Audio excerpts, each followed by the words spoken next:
위를 볼지 아래를 볼지 이 고개의 각도가 성공의 척도가 됩니다. 이젠 과학적으로 원하는 모든 걸 얻으세요. 인간은 익숙함에 취해 살아간다. 어디선가 들어본 이 문장. 우리는 항상 익숙한 패턴을 찾아가고 그렇게 하는 행동들은 반복됩니다. 마찬가지로 뭘 해도 잘 되는 사람, 성공하며 많은 돈을 버는 사람이 있는 반면 뭘 해도 잘 안 풀리며 도중에 포기 혹은 실패를 이어가는 사람도 있어요. 그럼 이 둘의 차이점은 뭘까요? 많은 논문과 연구 결과들은 이 부분을 이렇게 정의하곤 합니다. 성장하는 마인드를 가진 사람을 뜻하는 growth mindset, 그리고 한자리 혹은 과거에 머무는 사람을 뜻하는 fixed mindset. 물론 전혀 다른 이 두 부류의 사람들이 살아가는 인생은 너무도 큰 차이를 보이기에 각기 다른 이 두 마인드셋을 가르는 차이도 크게 보이지만 사실 growth mindset과 fixed mindset의 차이는 정말 말도 안 될 정도로 작게 시작된다고 합니다. 이번 영상에선 그 작은 차이를 함께 알아보기 위해 현재 뇌과학 분야 최고의 멘토 앤드류 후버만과 마인드셋 분야의 세계적 연구를 이끄는 텍사스 대학의 심리학 교수 데이비드 예거가 나눈 건강 피트니스 분야 세계 1위 팟캐스트 후버만 랩의 내용을 여러분과 함께 나눠보려고 합니다. 가장 먼저 앤드류 후버만과 데이비드는 그로스 마인셋의 정의를 말합니다. 그로스 마인셋이란 나이에 상관없이 어느 분야에서든 개인이 가진 능력, 지능, 그리고 가능성이 확장될 수 있다는 믿음을 가지는 걸 뜻합니다. 무작정 열심히 하면 뭐든 이룰 수 있다라는 의미가 아니라 올바른 상황과 도움만 있다면 나에게도 변화는 가능하다. 이런 믿음을 가지는 것으로 정의되죠. 반대로 픽스드 마인셋의 정의는 자신이 더 나아질 수 없다고 믿으며 스트레스 속에 살아가는 사람들을 뜻해요. 여태껏 많은 사람들은 어릴 때만 배움이 가능하고 일정 시간이 지나 성인이 되면 지능, 능력의 발전은 멈춘다고 오해를 했죠. 하지만 뉴로플라스티시티라 불리는 신경 가소성에 의해 그 믿음은 사실이 아니라는 결론이 나왔어요.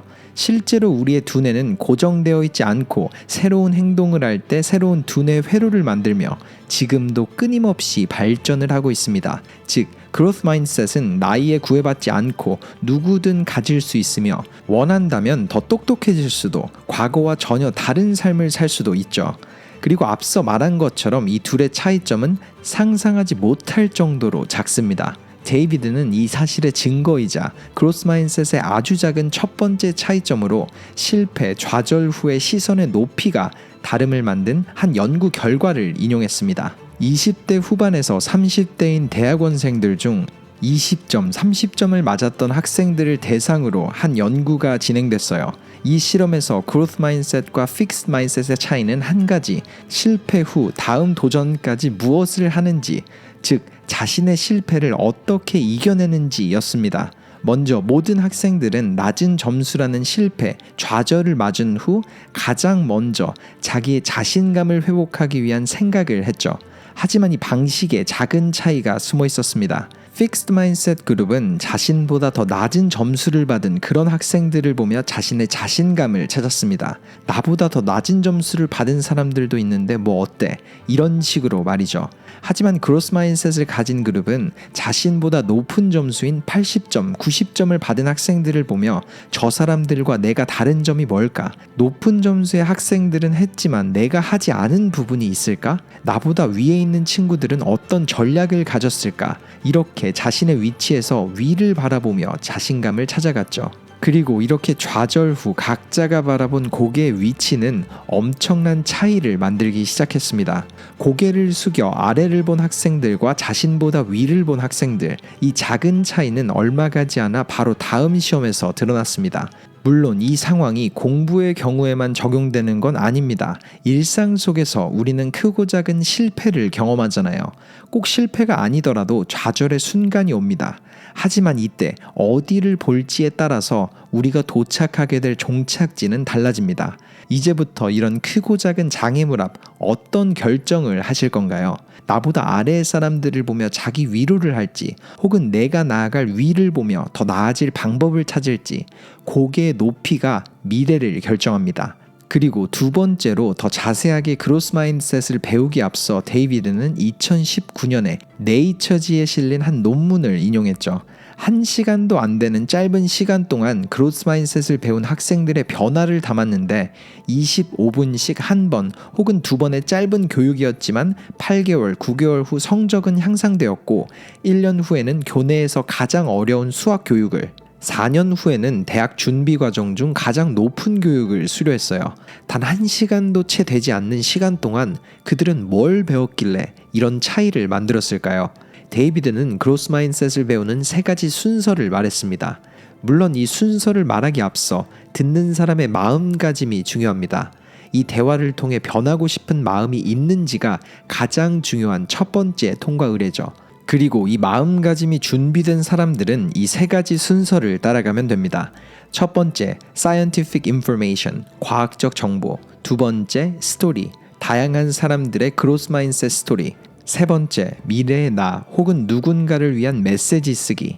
이렇게 3단계로 이어지는 짧은 순서를 세세하게 살펴보자면 첫 번째 과학적 정보는 앞서 말한 신경 가소성에 대한 정보를 조금 더 자세히 살펴보는 겁니다. 실제로 우리는 science bias, 과학 권위 편향을 가지고 있습니다. 과학적으로 입증된 정보이거나 전문가의 의견을 더 중요하게 생각하고 또 신뢰하는 경향이 있죠. 그렇기에 실제로 우리의 두뇌가 특정 행동이나 생각을 지속할 때 마치 근육처럼 성장한다는 과학적 사실을 배우고 그 부분을 직접 실천할 수 있는 계획을 세우는 겁니다. 예를 들어 아직은 잘 모르는 분야에 대한 공부 혹은 내가 어려움을 느끼는 생각들은 실제로 내 두뇌를 더 강하고 똑똑하게 만든다고 받아들이는 것이 첫 번째 스텝입니다. 두 번째인 스토리는 과학자나 유명 인사들이 그로스 마인셋을 통해 이룬 이야기를 들어보는 겁니다. 그는 말합니다. 사고방식을 바꾼다는 뜻은 세상에 반응하는 나의 방식을 바꾼다는 것으로도 설명할 수 있기에 여태껏 한계를 들이우며 지낸 나의 스토리와 비슷했지만 이 과정을 통해 인생을 바꾼 사람들의 이야기를 듣는 겁니다.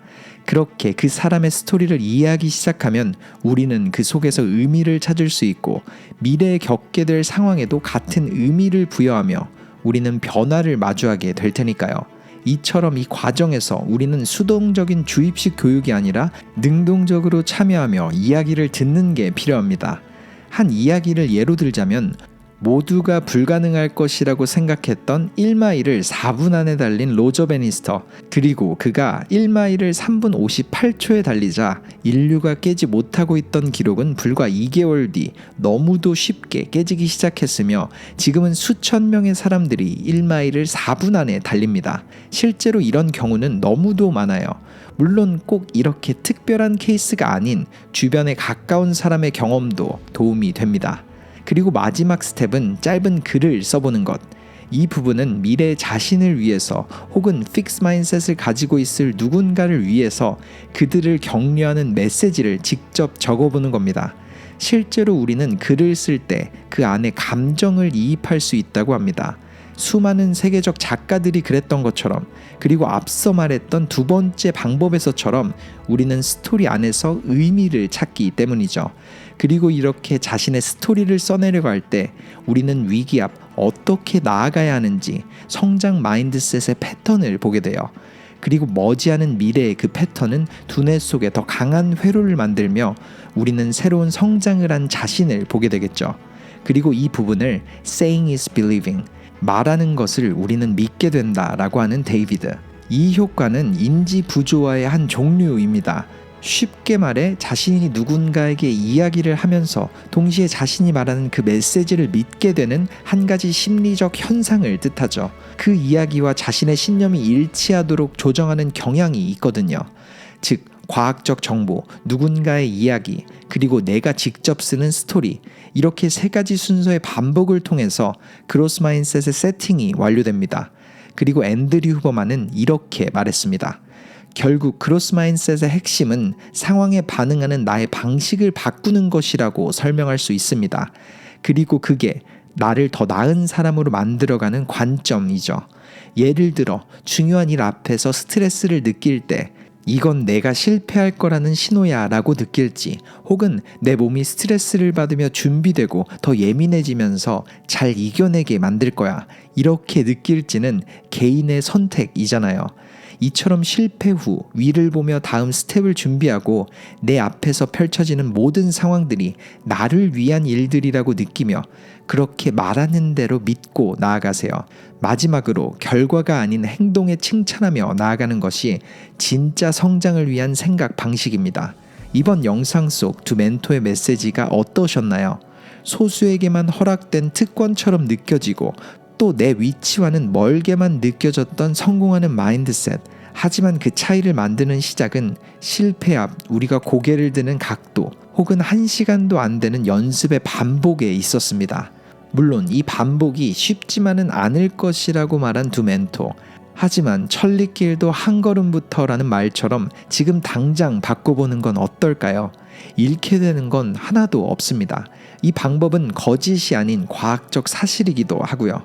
앤드류 후버만과 데이비드의 메시지가 나 자신의 가능성을 보는 관점, 그리고 여러분이 실패를 보는 관점에 작은 변화를 가져오길 바랍니다. 터닝포인트였습니다.